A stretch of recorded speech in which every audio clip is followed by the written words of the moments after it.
너희는 너희의 악한 길들에서 돌이키라. 너희가 어찌하여 죽고자 하느냐 하라. 아멘. 말씀 위해서 기도하겠습니다. 아버지 하나님, 참 감사합니다. 저희를 영원한 그 죄의 형벌로부터 예수님 그 보혈로 구원해 주신 크신 은혜 감사드립니다. 오늘 하나님의 말씀을 듣습니다. 파수꾼의 의무라는 제목의 말씀을 통해 아버지 하나님, 저희들에게 말씀하여 주시고 저희가 듣겠나이다. 아버지 하나님, 모든 예배의 시간 아버지 하나님께 맡겨드립니다. 감사합니다. 예수님 이름으로 기도드렸습니다. 아멘. 자리에 앉으시겠습니다. 오늘은 파수꾼의 의무라는 제목으로 하나님의 말씀을 나누도록 하겠습니다. 전쟁에서 가장 중요한 위치가 있습니다. 그 위치가 무엇이겠습니까? 오늘 제목과 같이 파수꾼입니다. 도시가 아무리 튼튼한 성벽으로 둘러싸여 있어도 파수꾼이 잠들어 있거나 제 역할을 하지 못하면 그 성은 한순간에 무너질 수밖에 없습니다. 1775년 미국 독립전쟁 직전에 영국군이 보스턴에서 렉스턴으로 진군할 때 폴 리비어라는 경계 근무를 하는 파수꾼 사람이 있었습니다. 그는 동지들에게 미리 이렇게 약속합니다. 영국군이 육로로 오면 등불 하나, 바다로 오면 등불 둘을 교회 종탑에 걸어라, 이렇게 입을 맞췄습니다. 그날 밤에 실제로 영국군이 바다로 움직이자 보스턴 교회 종탑에는 등불 2개가 밝혀졌습니다. 그 신호를 본 폴 리비어는 말을 그 한밤중에 달리면서 민병대를 깨우기 시작했습니다. 그 한밤중에 경고 덕분에 식민지 민병대는 준비할 수 있었고 독립전쟁의 첫 전투에서 승리할 수 있었습니다. 한 사람의 경고, 그 2개의 등불이 민족의 역사를 바꾼 것입니다. 우리 역사 속에서도 파수꾼이 있습니다. 그것은 산 정상에 있는 봉수대입니다. 조선시대 전국 산 정상에 약 643개의 봉수대가 있었다고 합니다. 국경의 변방에서 저기 보이면 봉수를 올려서 불과 12시간 만에 한양 남산까지 소식이 전달되었습니다. 걸어서는 20일이 걸리는 거리를 불과 반나절 만에 그 소식을 알리게 된 것입니다. 낮에는 연기로, 밤에는 불빛으로 신호를 보냈고, 봉수꾼은 이 임무를 태만히하면 사형에 처해졌습니다. 파수꾼이 제때 봉화를 올리면 나라가 살았고 늦추면 나라가 위태위태하였습니다. 미국 독립전쟁 때의 파수꾼, 조선의 봉수대의 봉수꾼, 그리고 오늘 말씀 속의 파수꾼 모두 공통점이 있습니다. 한 사람의 경고가 공동체 전체의 생명을 좌우한다는 것입니다. 오늘 본문에서 하나님께서 에스겔을 부르시면서 말씀하십니다. 내가 너를 이스라엘 집에 파수꾼으로 세웠다 말씀하십니다. 오늘 우리에게도 이 말씀은 그대로 적용합니다. 하나님께서는 구원받은 우리 한 사람 한 사람을 이 시대의 파수꾼으로 세우신 것입니다. 오늘 본문 5절 또 6절 말씀입니다. 같이 읽겠습니다. 시작.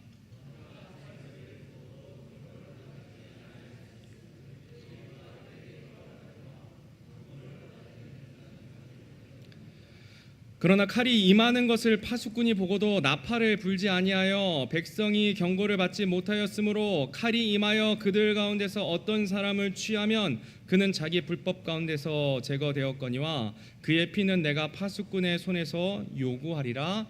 아멘. 본문 1절에서 6절은 파수꾼의 가장 기본적인 사명에 대해서 설명해 주시는 말씀입니다. 파수꾼은 위험을 경고할 책임이 있습니다. 칼, 전쟁과 심판이 다가올 때 파수꾼은 반드시 무엇을 해야 한다 합니까? 나팔을 불어야 한다는 것입니다. 위험이 다가온다, 깨어나라 라고 알려야 한다는 것이죠. 그런데 나팔 소리를 분명히 들었음에도 불구하고 그 경고를 무시하는 사람들이 있습니다. 아니겠지, 별일 없겠지, 그냥 훈련이겠지 하고 그냥 넘겨버리는 것입니다.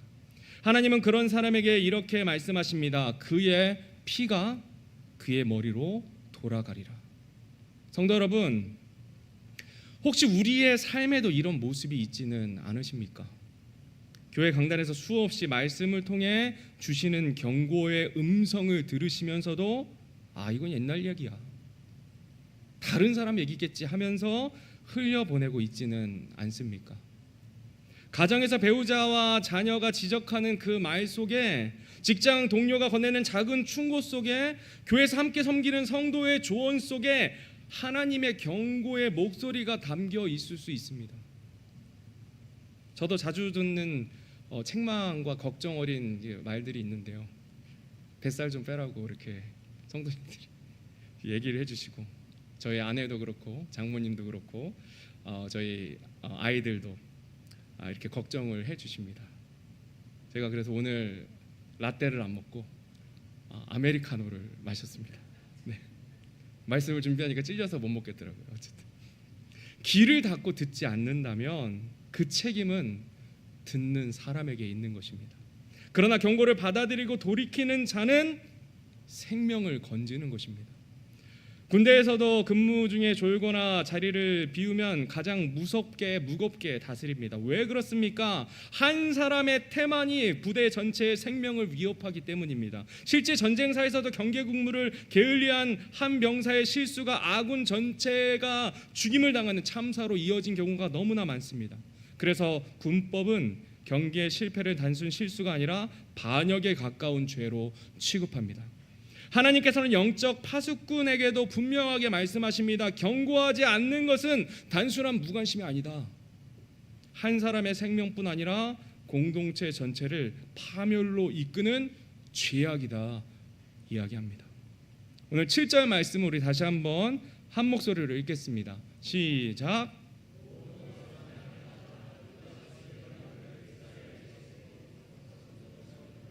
그러므로 너는 내 입에서 나오는 말을 듣고 내게서 나온 것으로 그들에게 경고할지니라. 아멘. 하나님께서는 에스겔 대언자를 이스라엘 집의 파수꾼으로 세우셨습니다. 에스겔은 바벨론 포로로 잡혀간 상황 속에 사역을 시작합니다. 바벨론 왕 느부갓네살이 세 차례에 걸쳐 유다를 침공할 때 2차 침공에 여호야긴 왕과 많은 지도층이 포로로 끌려갔고 에스겔도 그 무리에 포함되었습니다. 그는 30세가 되던 해 포로지에서 하나님의 부르심을 받아 제사장이자 대언자로 서게 됩니다. 그의 이름의 뜻은 하나님께서 강하게 하신다인데, 낙심한 포로 백성을 하나님의 말씀으로 강하게 한 그의 사역과 꼭 맞는 이름입니다. 에스겔은 약 20여 년간 하나님의 말씀을 선포했습니다. 그런데 흥미로운 사실은 예루살렘 멸망 전으로 그가 선포한 메시지가 달라졌다는 것입니다. 예루살렘이 멸망하기 전에는 남유다 백성의 불순종을 지적하고 심판을 경고하며 회개를 촉구합니다. 동시에 평화와 번영만을 외치는 거짓 선지자들을 강하게 책망했습니다. 그러나 예루살렘 멸망 후에는 낙심한 포로 백성들에게 전혀 다른 메시지를 선포합니다. 위로와 소망을 선포했습니다. 마른 뼈 골짜기의 환상으로 이스라엘의 회복을 보여주었고, 새 성전과 예루살렘을 보여주며 여호와 삼마, 주님이 거기 계신다라는 소망의 언약을 전했습니다. 제가 에스겔서를 지금 순서에 따라 읽으시면 얼마 전에 에스겔서 다 읽으셨잖아요. 근데 계속 나오는 반복되는 말씀이 있어요. 그 말씀이 뭔지 기억하십니까? 내가 주인 줄 너희가 알리라. 내가 주인 줄 그들이 알리라. 이스라엘 백성을 향해서, 이방 민족들을 향해서 80번이 넘게, 제가 이게 보니까 80번이 넘게 반복합니다. 여기서 알리라라는 단어는 히브리어로 야다입니다. 많이 들어보셨죠? 단순히 머리로만 아는 것이 아니라 경험적으로 하나님을 아는 것, 전인격적으로 아는 것을 의미합니다. 즉 심판을 통해 하나님이 참 하나님이심을 너희가 알게 되고 자신이 죄인임을 깨닫게 되고 궁극적으로 회개와 구원으로 나아가도록 하기 위해 이 심판의 메시지를 선포한다 말씀하시는 것입니다. 따라서 하나님의 경고와 심판은 단순히 멸망시키려는 것이 아닙니다. 이스라엘 백성과 모든 열방이, 모든 이방인들이 하나님을 알게 하고 회개와 구원으로 이끌기 위함에 있습니다. 바로 이런 이유로 하나님은 에스겔을 파수꾼으로 세우시며 이렇게 말씀하셨습니다. 우리 본문 7절에 노란색 말씀 우리 같이 한 목소리로 다시 읽겠습니다. 시작. 너는 내 입에서 나오는 말을 듣고 내게서 나온 것으로 그들에게 경고할지니라. 아멘. 파수꾼은 자기 말을 하는 자리가 아닙니다. 오직 하나님의 입에서 나온 말씀을 있는 그대로 전하는 자리입니다. 설교자나 교사, 리더들에게는 종종 이런 유혹이 있을 때가 있습니다. 저 역시 매주 설교를 준비하고 성경 공부를 인도하다 보면 하나님의 말씀보다 내 생각이나 경험이 앞설 때가 있습니다.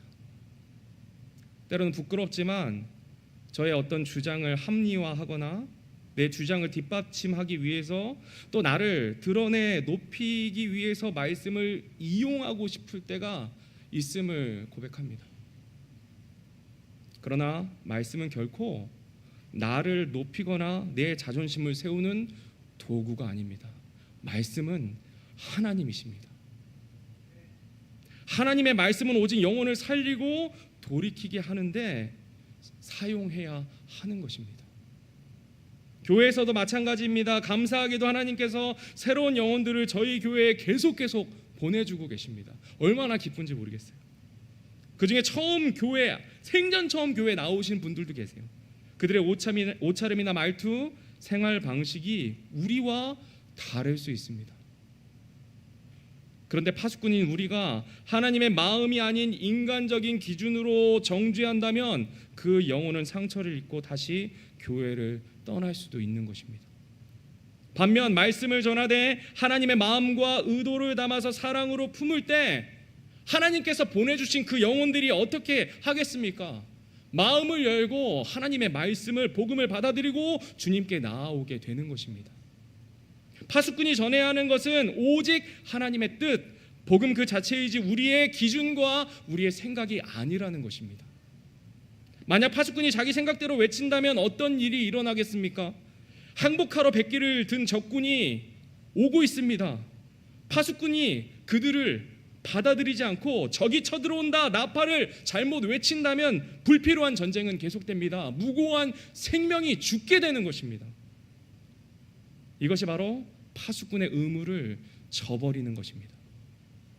가정에서도 동일합니다. 부모는 자녀에게 부모에게 순종하라는 말씀을 가르칠 책임이 있습니다. 순종을 하게끔 해야 합니다. 그러나 동시에 하나님은 부모에게 자녀를 노엽게 하지 말라고 명령하셨습니다. 이 두 말씀은 함께 붙어 있어야 균형이 맞습니다. 근데 정말 쉽지 않습니다. 실수할 때가 너무나 많아요. 예를 들어 어떤 부모가 아이에게 순종을 강조하면서 늘 화를 내고 비교하고 무시하는 말만 한다면 그 아이의 마음은 다치게 됩니다. 결국 말씀은 선포돼야 하지만 하나님의 마음과 의도는 그곳에서 전해지지 않는다는 것입니다. 반대로 부모가 아이를 사랑으로 존중하면서 삶으로 본을 보이고 인내하며 하나님의 말씀을 가르칠 때 자녀는 그 말씀을 기쁨으로 받아들이고 순종하게 됩니다. 에스겔 대언자도 마찬가지였습니다. 남유다가 아직 멸망하지 않았을 때는 끊임없이 심판의 말씀을 선포했습니다. 돌이켜 살라는 하나님의 경고를 선포했습니다. 그러나 예루살렘이 무너지고 나라가 폐허가 되었을 때 전혀 다른 메시지를 선포하지 않습니까? 너희들 낙심하지 말라. 하나님께서 너희를 다시 회복시키실 것이다. 마른 뼈 같은 너희들, 내가 다시 너희를 회복시키실 것이다. 이 소망의 메시지를 선포했습니다. 겉으로는 심판과 회복, 전혀 다른 메시지처럼 보이지만 그 중심에는 동일한 하나님의 마음이 담겨 있습니다. 그것은 내 백성이 하나님으로 말미암아 구원을 얻기를 원하신다는 그 마음입니다. 성경의 수많은 대언자들이 때로는 무섭고 날카로운 심판을 전했지만 그 말씀 깊은 곳에는 언제나 하나님의 사랑과 회복의 뜻이 담겨 있음을 우리는 늘 기억해야 합니다. 우리가 가정에서, 교회에서 어떤 말을 할 때 이 마음이 없으면 하지 마시기 바랍니다. 하면 어떻게 됩니까? 죽이는 겁니다. 정말입니다. 성도 여러분, 파수꾼은 단순히 경고만 하는 사람이 아닙니다. 하나님의 말씀을 하나님의 마음과 의도대로 전하는 사람입니다. 가정에서도 교회 안에서도 세상 가운데서도 우리는 하나님의 뜻을 사랑으로 전달하는 파수꾼이 되어야 합니다. 제가 말씀을 준비하면서 승리라는 그 찬양, 그 시의 가사가 생각이 났습니다. 제가 정말 좋아하는 찬양이고, 그래서 정동진 형제랑 지난번에 특송을 했었는데요. 승리가 무엇인 줄 아는가? 승리가 무엇인 줄 아는가? 하고 싶은 말, 그 많고 많은 말 힘겹게 억누르고 오직 주님께서 말씀하게 하는 것, 바로 승리라네. 아멘. 파수꾼의 승리는 내 말이 아니라, 내 생각이 아니라 들은 대로, 본 대로 하나님의 말씀 그대로 전하는 것입니다. 그래서 우리는 이렇게 기도해야 합니다. 우리 함께 읽겠습니다. 시작. 오 주여, 내 입 앞에 파수꾼을 세우시고 내 입술의 문을 지키소서. 아멘. 이것이 영적 파수꾼의 바른 태도입니다. 우리 8절 말씀 우리 한 목소리로 읽겠습니다. 시작.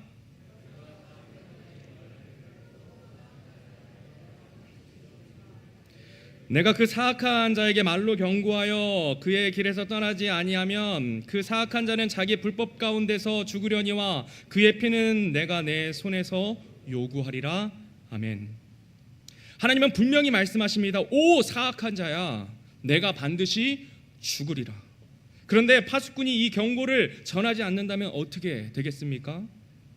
그는 결국 자기 죄 때문에 죽지만 그 핏값은 전하지 않은 파수꾼에게 있다라고 말씀하십니다.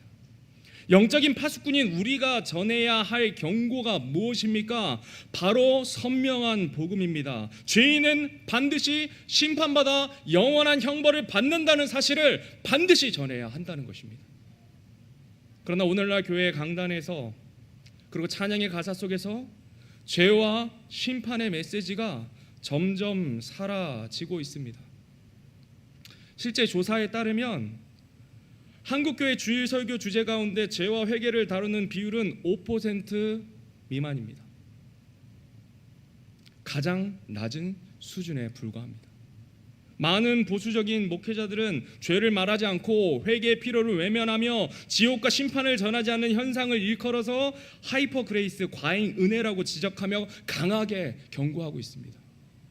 오늘 오전 예배 말씀이 너무나 복이 됐습니다. 죄와 사망 그리고 구원에 대해서 강력하게 선포되는 우리 교회가 얼마나 감사한지 모릅니다. 사람들의 필요와 위로를 갖춘 메시지 혹은 번영과 축복만을 강조하는 설교가 너무나 이 시대에 많아지고 있다는 것입니다. 심지어 요즘 CCM이나 복음상교 가사를 보아도 죄, 심판, 회개라는 단어를 찾아볼 수가 없습니다. 제가 중고등부, 청년부 그 찬양집을 편집하려고 찾았는데요, 찬송가 말고는 찾아볼 수가 없습니다. 정말 어렵습니다. 옛날 찬송에만 그렇게 있습니다. 옛날 복음성가에만. 은혜와 사랑을 노래하지만 정작 왜 은혜가 필요한지, 죄와 심판에서 건진받는다는 본질적인 복음의 메시지는 점점 흐려지고 있습니다. 그래서 저희 교회 700번대 이후 찬양이 저는 정말 너무나 좋습니다. 너무나 선명하게 죄와 심판, 예수님의 보혈의 공로, 십자가 등 선명한 복음이 너무나 잘 담겨져 있는 찬송이기 때문입니다. 성도 여러분, 우리가 전해야 하는 것이 무엇입니까? 오 사악한 자야, 내가 반드시 죽으리라. 죄인이 회개치 않고 예수님 믿지 않으면 반드시 지옥의 심판을 당한다는 선명한 복음이 전해져야만 합니다. 우리가 사랑하는 사람이 낭떠러지를 향해 달려가고 있다면 어떻게 하겠습니까? 준영이가 싱싱이를 타고, 제 막내 아들입니다. 5살짜리 아이가 싱싱이를 타고 막 낭떠지로 가면 제가 어떻게 하겠습니까? 그냥 두고 보겠습니까? 아닙니다. 제가 달려가서 외칩니다. 신발이 벗겨지든 넘어도 구르던 달려가서 외칩니다. 준영아, 죽어. 붙잡지 않겠습니까? 그런데 우리는 내가 가까운 사람에게 아직도 복음을 전하지 못할 때가 있습니다. 사실은 못 전하는 게 아닙니다.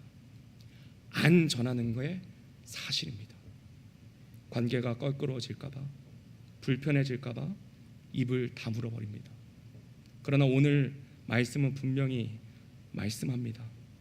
그 피는 내가 내 손에서 요구하리라. 그래서 우리는 죄에 대해, 심판에 대해, 천국과 지옥에 대해 복음을 있는 그대로 전해야 합니다. 세상이 비현실적이라고 하고 편협하다고 하고 말할지라도 복음을 그대로 전하는 것, 그것이 파수꾼의 의무이자 책임입니다. 우리 본문 9절 말씀 우리 같이 읽겠습니다. 시작.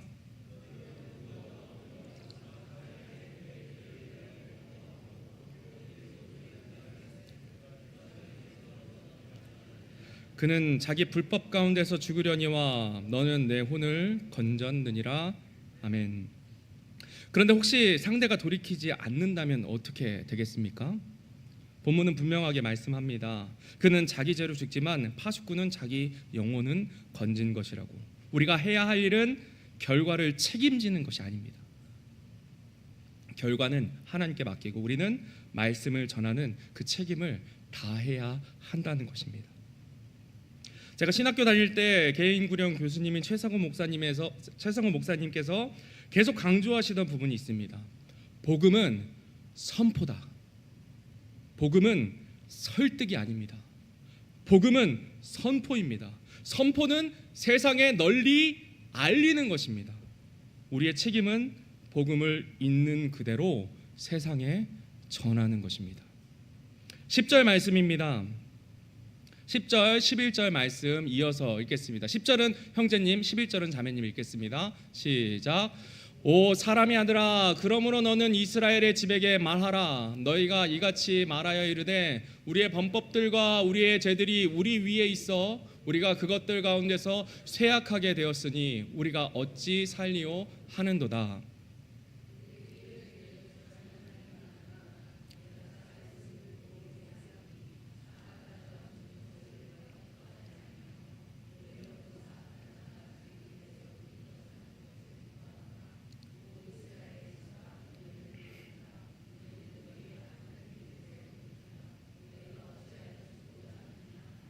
아멘. 에스겔이 외친 그 경고의 말씀을 들은 이스라엘 백성들은 탄식합니다. 우리의 죄가 우리 위에 있어서 우리가 쇠약해졌으니 우리가 어찌 살리오. 이 모습은 신약 성경의 빌립보 간수가 바울 앞에 엎드려 한 고백과도 같습니다. 내가 어떻게 하여야 구원을 얻으리이까? 성도 여러분, 바른 경고가 전해지면 반드시 이런 탄식이 일어납니다. 하나님의 말씀을 바로 선포할 때 사람들은 자기 죄를 깨닫고 어이할 거라는 이 절망의 고백을 할 수밖에 없는 것입니다. 밖에 나가서 복음을 전할 때 이런 모습들 보게 됩니다. 죄인은 반드시 심판당하고 불호수에서 영원한 고통을 당한다고 전할 때 어떤 이들은 눈빛이 흔들리고 동공이 파르르 떨리는 친구들이 있습니다. 순수한 친구들 눈빛이 흔들려요. 이런 친구들은 대부분 복음을 받아들입니다. 복음 전하신 분들 경험해 보시지 않으셨어요? 받아들입니다. 그러나 어떤 사람들은 인간이니까 죄인이죠 하고 단순히 지식적으로만 받아들이면 많은 경우에 어떻게 되는지 아십니까? 예수님을 영접하지 않습니다. 그런데 오늘 본문의 이스라엘 백성들처럼 자신의 죄를 인정하고 어떻게 해야 살 수 있습니까? 라고 묻는 자들에게는 하나님께서 이렇게 응답하십니다. 나는 사악한 자가 죽는 것을 기뻐하지 않는다. 오히려 돌이켜 사는 것을 기뻐한다. 너희는 돌이켜라. 어찌하여 죽고자 하느냐. 성도 여러분, 파수꾼의 경고는 협박이 아닙니다. 그것은 하나님의 긍휼을 전하는 것이고 하나님의 사랑을, 그 애끓는 마음을 전하는 것입니다. 그리고 그 말씀은 단지 복음이 전해지고 누군가 구원받는 현장에서만 적용되는 것이 아닙니다. 구령하는 현장에서만 이 말씀이 적용되지 않습니다. 오늘 우리의 삶에서도 동일하게 선포되는 하나님의 말씀입니다. 오늘 말씀 들으시면서 마음에 찔림이 있는 분들 계십니까? 혹시 가정 안에 부부나 자녀에게 함부로 말하여 마음에 상처를 주고도 그냥 넘어가신 적은 없습니까? 직장에서 정직하지 못한 태도로 일하면서 합리화하면서 살아가신 분들은 없으십니까? 마음속 깊은 곳에 사람들 앞에서도 하나님 앞에도 내어놓지 못한 은밀한 죄를 여전히 붙들고 있지는 않으십니까?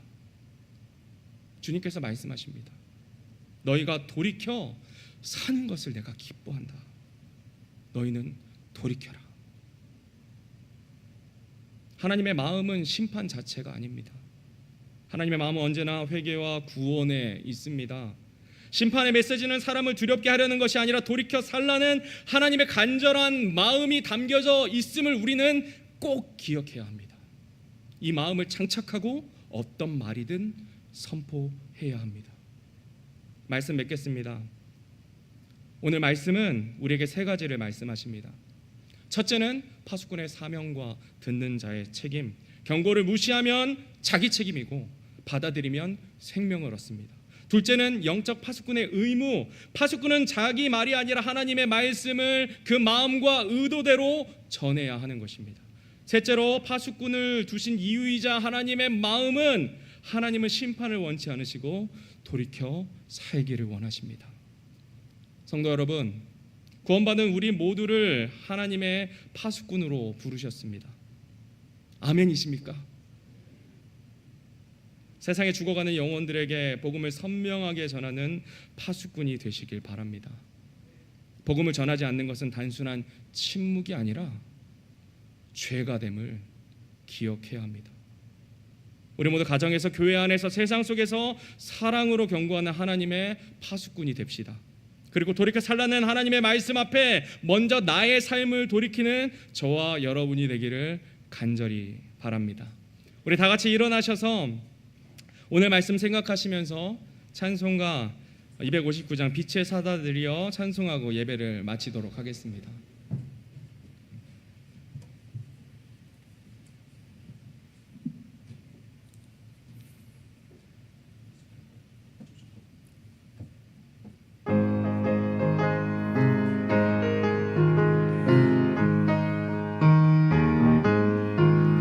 빛의 사자들이여 서가서 어둠을 물리치고 주의 진리 모르는 백성에게 복음의 빛 비춰라.